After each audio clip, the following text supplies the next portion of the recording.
बहुत बहुत स्वागत है आपका। आप तो तमाम विषयों पर बहुत चीज़ों में आप लगी हुई हैं, तो आपका एक सोशल दायरा है वो बढ़ता ही जा रहा है, क्योंकि सिविल एक्टिविस्ट और पॉलिटिकल एक्टिविस्ट में बहुत फ़र्क आ गया है। एक सोशल सिविल एक्टिविस्ट का काम बढ़ गया है और पॉलिटिकल एक्टिविस्ट का काम कम हो गया है, क्योंकि वो सिर्फ टीवी चैनलों पर बैठ के काम करते हैं और सारा दारोमदार जो है वो अब सिविल एक्टिविस्ट के पास आ गया है, क्योंकि उन्हीं को लड़ाई लड़नी है। किसानों की लड़ाई हो, महिलाओं की लड़ाई हो, शोषित वर्ग की लड़ाई हो, प्रशासन की लड़ाई हो, यानी कि हर पार्टी जो है वो अपने दोनों, उसको कहते हैं ना, कॉकरोच की तरह दो चारों पैर ऊपर करके आराम से लेट गई। मैं एक चित्र आपको दिखाकर आज का प्रश्न लूंगा। पहला चित्र है, ये रूबियो साहब अपनी वाइफ को लेके ताजमहल गए थे। मेरा सवाल ये है, अगर रूबियो को इतिहास या वास्तुकला की जानकारी हो तो ये वो तस्वीरें खिंचवाने से पहले पोज नहीं देते। ये सम्राट स्मारक की ईरानी पत्नी के प्रेम में बनवाया गया था। शाहजहां की बीवी मुमताज, वो भी ईरान से, पर्शियन सभ्यता से आती थी, जिसे ईरानी वास्तुकारों की अद्भुत प्रतिभा से गढ़ा गया। जबकि दूसरी ओर आज उनकी सरकार और ट्रंप साहब ये कहते हैं कि ईरानी सभ्यता को मिटा देंगे, निस्ता नाबूद कर देंगे न्यूक्लियर बॉम्ब से, और बाकी सभ्यताओं को तो अपमान करते हैं। हमको भी हेल होल बोल चुके हैं, पर अब आजकल स्ट्रेटेजिक पार्टनरशिप कर रहे हैं, बिकॉज चाइना से उनको घास नहीं लगी, शायद इसलिए। दूसरा सवाल मनमोहन सिंह सरकार से रिलेटेड। क्रूड ऑयल $104 बैरल 23 मई 2012, 25 मई 2026 99 या $100। पेट्रोल ₹73 तब था, अब ₹102 है। आज के दिल्ली का प्राइस बता रहा हूं, फिर ₹2.5 बढ़े हैं। डीजल ₹40.91 था तब, और ₹95.20 आज। उस समय 450 या 450 का सिलेंडर था, जिसको स्मृति एलपीजी ईरानी ने सर पे उठा रखा था कि गैस महंगी हो रही है। आज ₹913 में सिलेंडर नहीं मिल रहा है, ₹3000 में मिल रहा है। स्मृति ईरानी के नमस्ते का जवाब भी नहीं देते हैं प्रधानमंत्री मोदी। तो दोनों बातों पे आपका क्या कहना है, ये जो सभ्यता की बात करते हैं मिटाने की, और महंगाई की मार? जी नमस्कार एजी सिंह जी, मेरे को पैनलिस्ट, आपको और आपके दर्शकों को।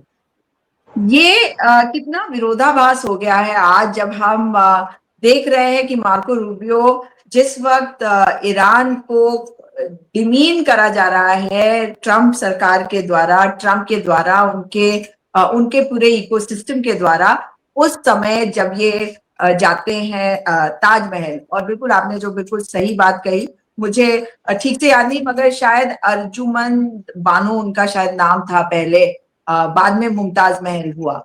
तो उनका जो मतलब पर्शियन कनेक्शन है, वो भले ही भारत में मुगल साम्राज्य की रानी थी, लेकिन वो डेफिनेटली ईरानी मूल की थी। हर रूट्स वर इन ईरान। तो आज मतलब जब हम लड़ाई करें तो मुझे ये भी दिखाई देता है कि ये जो युद्ध है ये किस लिए हो रहा है। पहले युद्ध होते थे और इसलिए होता था कि कहीं, मतलब उसमें इसलिए युद्ध होता था कि भाई कोई कारण होता था। और आज युद्ध इसलिए हो रहा है क्योंकि आप एक्चुअली में ट्रेड जो है उसमें आप जो जिसे कहते हैं ना, अस्त्र शस्त्र पहले इस्तेमाल करे जाते थे युद्ध के लिए, अब युद्ध का इस्तेमाल किया जा रहा है अस्त्र शस्त्र में अपने आप को सुपीरियर दिखाने के लिए। तो हमें पता है कि जो वॉर चल रहे हैं पूरी दुनिया में इस वक्त, जहां पे भी है, वो अपने अपने आप को ज्यादा बेहतर बताने के लिए, सुपर पावर बनाने के लिए, ये सारे कारण सिंपल हो चुके हैं।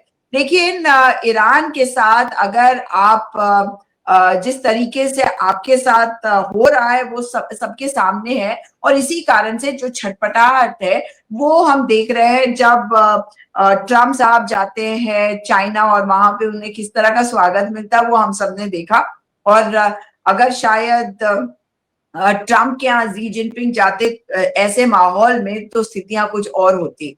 तो ये बात बिल्कुल साफ है कि इस वक्त दुनिया एक अजीब ही तरीके के विरोधाभास में चल रही है, कहती कुछ है, करती कुछ है।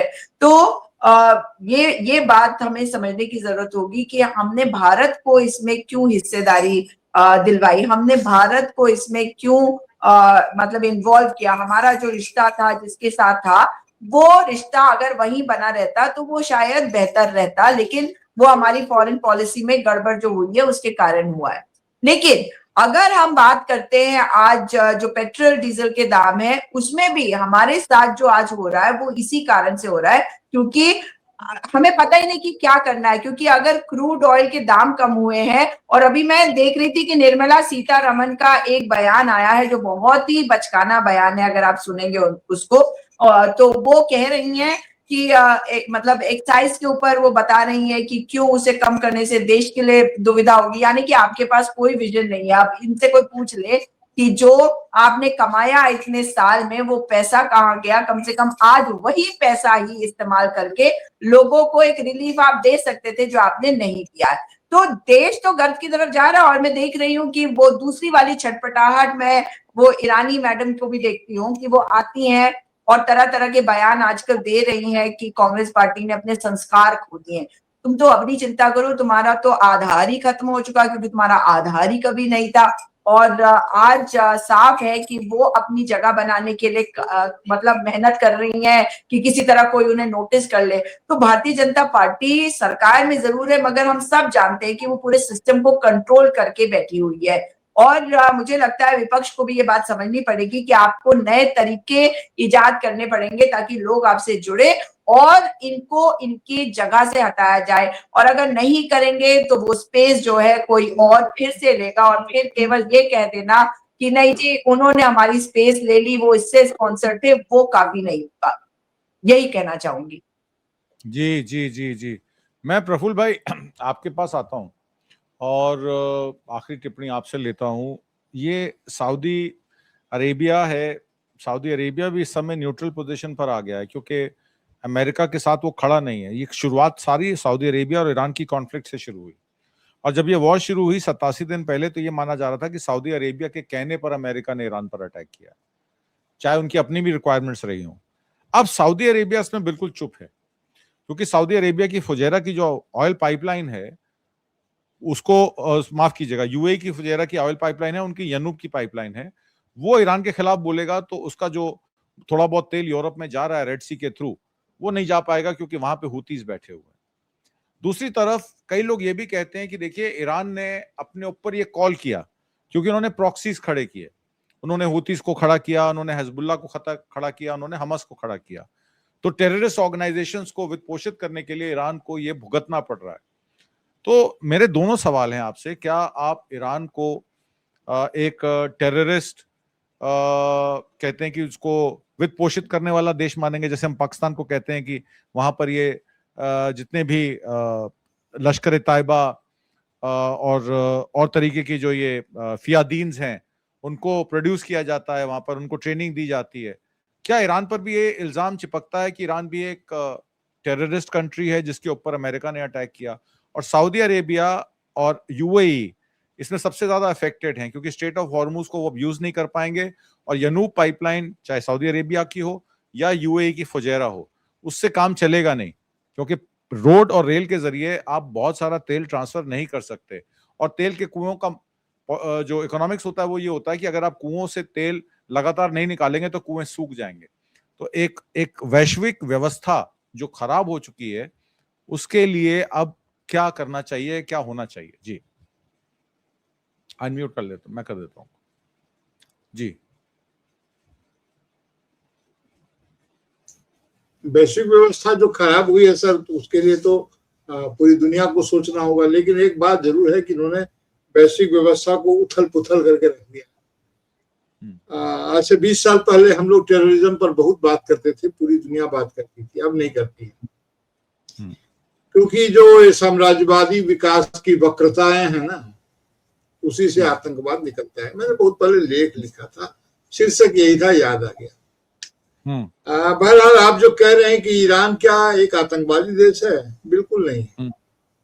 ईरान को मैं नहीं मानता हूँ कि वो आतंकवादी देश है, क्योंकि वो उसका मामला इस तरह से देखना होगा कि वहां पर एक जो व्यवस्था है, जो एक तरह की डबल सिक्योरिटी लेयर्स कर सकते हैं उसको, या मल्टी सिक्योरिटी लेयर्स कर सकते हैं। उनके सुरक्षा के अपने जो राजकीय हैं और जो डीप स्टेट है, वहां पर दोहरी शासन है। जैसे मान लीजिए कि ईरान का अपना राष्ट्रपति भी होता है और सुप्रीम लीडर भी होता है।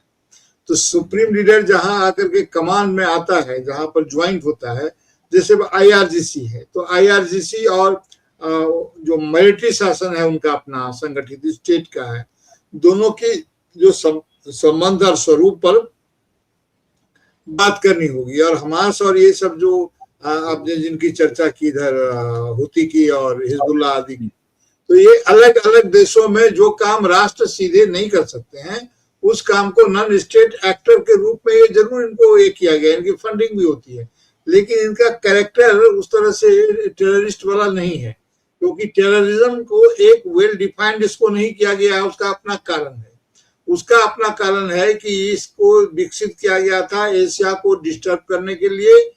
आतंकवाद एक पॉलिटिकल टूल के रूप में जब अफगानिस्तान से सोवियत सेना वापस हुई, उस सेना को डिस्टर्ब करने के लिए, उस जमीन को डिस्टर्ब करने के लिए जो नॉन स्टेट फोर्सेस का क्रिएशन हुआ था, उसमें हमारे महाप्रभुओं की भी जबरदस्त भूमिका थी। तो जब रशिया वापस हो गया वहां से, तो अफगानिस्तान में अमेरिका डायरेक्ट टेक ओवर करना नहीं चाहता था। तो जब वो वापस हुआ तो वो फोर्स जो है सो उसको इंगेज किया, इंडो पाक बॉर्डर पर किया गया, और फिर उसको जो बढ़त मिली वो पूरी दुनिया में वो फैला, जिसको ये लोग इस्लामिक आतंकवाद के नाम से कहते हैं। मैं नहीं मानता हूं कि इस्लामिक आतंकवाद होकर के कोई आतंकवाद होता है, क्योंकि उनका दर्शन अलग है, वो चाहते अलग है। हाँ, इन तमाम तत्वों का इस्तेमाल आतंकवाद भी कर लेता है। इसलिए ईरान को तो ये कहना कि आतंकवादी देश है बिल्कुल ही सही नहीं है। अगर ऐसा कहा जाएगा तो हर देश के उस खुफिया डिपार्टमेंट को आतंकवादी ही कहा जाएगा जो दूसरे देश में जाकर जब पकड़ा जाता है और उसकी सरकारें डिनाई कर जाती हैं कि हमारा आदमी नहीं था। ऐसा तो हम देख रहे हैं ना कि हमारी जो पेज पर है और जब बाहर में कहीं फंस गया तो संस्थाएं डिनाई कर जाती है कि नहीं, ये हमारा आदमी नहीं है, उसकी पूरी पूरी आइडेंटिटी को खत्म कर दिया जाता है। तो फिर सरकारों का क्या होगा? तो ये मान के चला जाए कि हम जो बोलते हैं कि विकास, यानी कि उसकी जो विकास के साथ विनाश, जो कपलिंग उसकी जो हो गई है, एक तरफ से विनाश एक तरफ से विकास जो दिखता है, क्योंकि कुछ लोगों के लिए विकास होता है, बाकी लोगों के लिए विनाश होता है उसका। तो मैं ये आपसे सवाल बहुत महत्वपूर्ण कर रहे हैं, और इतने महत्वपूर्ण सवाल का बहुत संक्षेप में जवाब देने से बहुत सारे कंफ्यूजन होंगे। ये दूर कैसे होगा?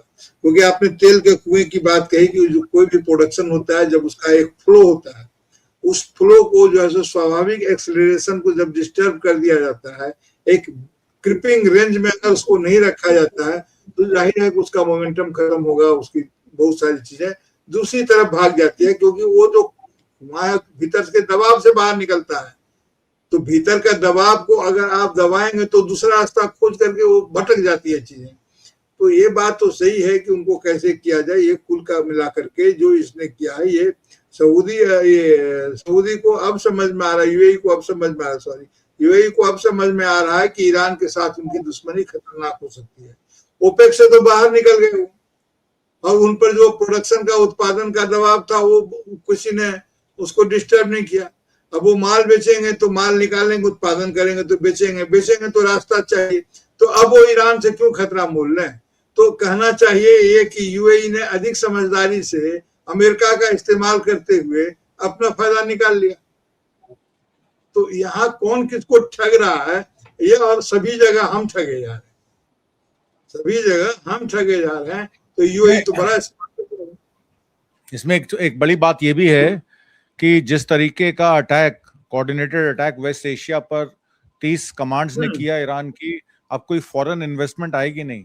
ये सारी पाइपलाइंस तब चलती, ये रेल रोड नेटवर्क तब चलता जब फॉरेन इन्वेस्टमेंट आती है। अब यूरोपियन इन्वेस्टमेंट ड्राई अप हो जाएंगी साहब, नए रास्ते खुलेंगे कैसे? जब पैसा ही नहीं होगा, जब कैपिटल ही नहीं होगी, तो फिर कौन आएगा यहाँ पर? तो इन्होंने एक तरीके से वेस्ट एशिया को डिस्ट्रॉय कर दिया है, उसको बिल्कुल निस्ता नाबूद कर दिया, उसको फिर से रेगिस्तान बनने पे मजबूर कर दिया है। और जहां अमेरिकन बेसेस बने उनका ज्यादा नुकसान हुआ है।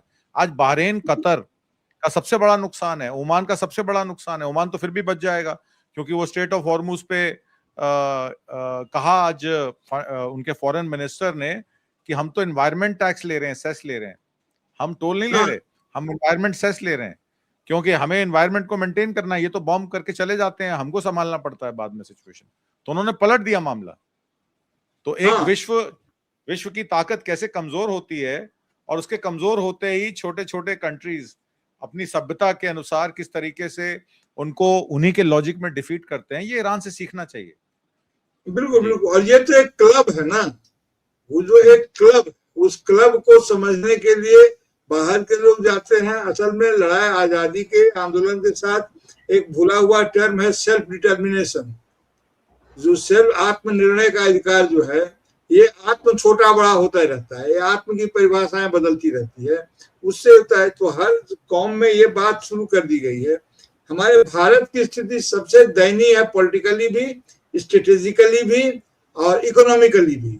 तो ये जो जिसको माने पोली क्राइसिस कहा जा रहा है, इस समय बहुत कुशल राजनेताओं की जरूरत है और राजनीतिक समझदारों को एक साथ बैठ करके इस नेशनल प्रॉब्लम को, जिसकी ओर आपने इशारा किया, इस नए वैश्विक स्थिति में हम अपनी कैसी स्थिति बनाए। मैं जब कह रहा था किचन बंदी की बात, बहुत दुख के साथ कह रहा था, और उसका अपना एक दूसरा एंगल भी है। जो कम्युनिटी किचन शुरू होंगे, आदि आदि होगा, क्योंकि हमारे पास वो होगा नहीं, हम खाने भी ना मरेंगे सर। दुनिया की बहुत बड़ी भुखमरी के सामने एशिया खड़ा है और उसमें भारत एपिसेंटर है। बहुत बड़ी भुखमरी, इसको कंट्रोल करना मुश्किल होगा। अन्न के अभाव में लोग मरेंगे, पर्यावरण का संकट हम पर फूटेगा।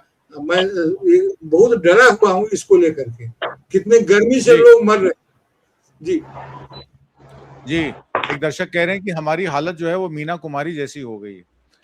हालांकि मैं ये कहूंगा कि पहले तो थप्पड़ से डर नहीं लगता साहब, एक पिक्चर का डायलॉग है, विकास से लगता है। ये विकास, विकसित, ये जो नाम सुन के ना अब हम लोग को डर लगने लग गया है। रात को सोते सोते मैं उठ जाता हूँ, अरे कहीं विकास तो नहीं आ गया है। अगर विकास या विकसित वर्ड अगर हमारे घरों में आ गया तो जो हमारे पास है उससे भी जाएंगे। मैं आपको एक अपना पर्सनल एक्सपीरियंस बताता हूँ, और बड़ा इंटरेस्टिंग एक्सपीरियंस है और दर्शकों के लिए भी। 3-4 दिन पहले मुझे एक मैसेज आया RWA से कि आपके एरिया में रो ऑफ हाउसेज में, ये 1 to 89 हाउसेज में ये सेंसस के लिए महिला आएंगी, ये इनका ID कार्ड है, तो आए तो उनको एंटरटेन करें। ठीक है, मैं घर में नहीं था, मैंने वाइफ को बोल दिया भाई 2003 में भी आए थे, कितने वयस्क हैं 18 से ऊपर के, नाम नोट करके ले गए थे, और उनकी वोटर स्लिप्स हमें बाद में मिल जाती हैं। तो मैंने कहा वो नाम पूछने आएंगे, आप नाम बता दीजिएगा, जो पिछली बार हुआ था वो इस बार होगा। तो वो महिला ने कहा मेरे पास जो फॉर्म है उस फॉर्म में ये नहीं, अभी हम लोगों को पूछा गया है कि आपको ये बताएं कि कितने वोटर 18 साल के हैं, 18 साल प्लस हैं। हमसे ये पूछने के लिए कहा गया है कि आपके घर में कितने कमरे हैं। तो मैं हैरान हुआ, मैंने कहा ये गांव देहात तो है नहीं कोई कि आप मुझसे कमरे पूछ रहे हैं मेरे मकान के। इसका मतलब है कि मेरे पास जितने कमरे होंगे उतने वोटर आप ऐड कर देंगे, या हो सकता है मेरे पास MCD का नोटिस आए कि जितने कमरे उस हिसाब से अब टैक्स लगेगा। तो उसके 1 हफ्ते बाद जब ये बात हुई, तो 1 हफ्ते बाद यहाँ के दिल्ली जिमखाना क्लब नोटिस आ गया 5 जून को खाली करो। परेड ग्राउंड, दिल्ली आपका ये एयरफोर्स स्टेशन, अभी सुनने में आ रहा है एम्बेसडर होटल और ओबराय होटल, इंपीरियल होटल, ये सब प्रॉपर्टीज, जो लुटेंस दिल्ली की सारी प्रॉपर्टीज को खाली करने के एक एक करके नोटिस दिए जा रहे हैं। समय भी नहीं दिया जा रहा, क्योंकि पब्लिक यूज के लिए प्रॉपर्टीज लीज होल्ड पे दी गई थी। हम जब चाहें ये प्रॉपर्टीज आपसे ले सकते हैं। तो गवर्नमेंट ने ऑर्डर इशू कर दिए हैं, और इधर सुप्रीम कोर्ट में बेंचेस बढ़ाई जा रही हैं। 2012 के बाद एक ऑर्डिनेंस लाके 37 बेंचेस कर दी गई। उनको पता है कि ये सारे मामले हाई कोर्ट और सुप्रीम कोर्ट में जाएंगे। तो किस तरीके से माल वसूला जाता है और पैसा कमाया जाता है, आप समझ रहे हैं। ये करप्शन कहां से कहां पहुंचता है और कहां से कहां शुरू होता है। मतलब आधा लुटेंस दिल्ली अदानी साहब को चला जाएगा, आधा ट्रम्प टावर को चला जाएगा। तो हमको भी वापस गांव देहात जाना पड़ेगा। प्रफुल्ल भाई कह रहे थे। मैं ये कह रहा हूँ कि हमारे पास जो ये महानगर हैं और जो SEZ टाइप की जो चीजें हैं, इनकी भी संख्या बढ़ेगी और फ्री एंड अनक्वेश्चनड एंट्री वहां नहीं होगी। आप जो जाना चाहेगा कोई भी नागरिक बाहर से, उसका मैं कह रहा हूं कि फ्री और अनक्वेश्चनड एंट्री नहीं होगी। क्यों? क्योंकि वो जान लेना चाहेंगे कि आप क्या करना है। आप भारत का नागरिक है, आप कहीं भी जा सकते हैं, लेकिन प्रोटेक्टेड एरिया में तो आप नहीं जा सकते ना। तो नहीं, उसको नहीं। हाँ, तो वो एरिया काफी बढ़ेगा, और वो बढ़ेगा। और महानगरों में भी अगर आप किसी गांव देहात से आ रहे हैं तो आप महानगर क्यों विजिट करना चाहते हैं, ये आपको बता करके जाना होगा। आप लोफिंग नहीं कर सकते। प्रफुल्ल भाई, कानपुर की 100 एकड़ डिफेंस की जमीन अदानी को दे दी गई प्राइवेट डेवलपमेंट के लिए, ये भी नॉन रिस्ट्रिक्टेड एरिया था। जी जी, तो ये प्रफुल्ल भाई, पिछले 3 मई 2023 से मणिपुर में आज तक कॉन्फ्लिक्ट चल रहा है। जिस तरीके से गाजा पट्टी पे जिनके जो मुसलमानों के घर जो गाजा पट्टी में पैलेस्टाइन में जो बुलडोज किया गया जमीन, जो उनका घर, उस तरीके से मणिपुर में जहां जहां जो चुराचांदपुर जो मितेई जो थे उनकी घर को बुलडोज किया, इम्फाल में कुकी जो ट्राइब्स है उनकी घर को बुलडोज किया। मणिपुर का सीएम, खुद सीएम 15 किलोमीटर के दायरे से ज्यादा कुकी एरिया पे नहीं जा सकते, कुकी नागा एरिया पे नहीं जा सकते, मितेई कुकी के एरिया पे नहीं जा सकते, कुकी मितेई के एरिया पे नहीं जा सकते। मणिपुर की जो हालात जो है उन्होंने 3 ब्लॉक पे बांट दिए। जो डिप्टी सीएम जो बैठे हैं मणिपुर का, वो टॉप टेररिस्ट लीडर की वाइफ, मणिपुर में टॉप टेररिस्ट लीडर की वाइफ डिप्टी सीएम। हर रोज प्रदर्शन होता है, हर रोज कन्फेडरेशन असम राइफल्स और आर्मी के साथ जो है सिविलियन की वहां पर कन्फ्रंटेशन होता है। आफ्टर मेलोडियस विक्टोरी इन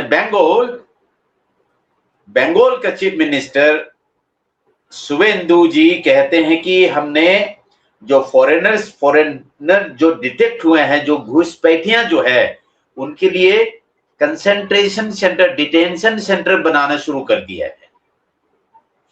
आपका बंगाल में जो मुसलमानों जो है उन्होंने गाय खरीदने से मना कर दिया। आफ्टर मेलोडियस विक्टोरी ऑफ महामानव, आफ्टर मेलोडियस विक्टोरी बंगाल में, आपका इशारा मुंह में मिठास लेके आ रहा है जम्बा।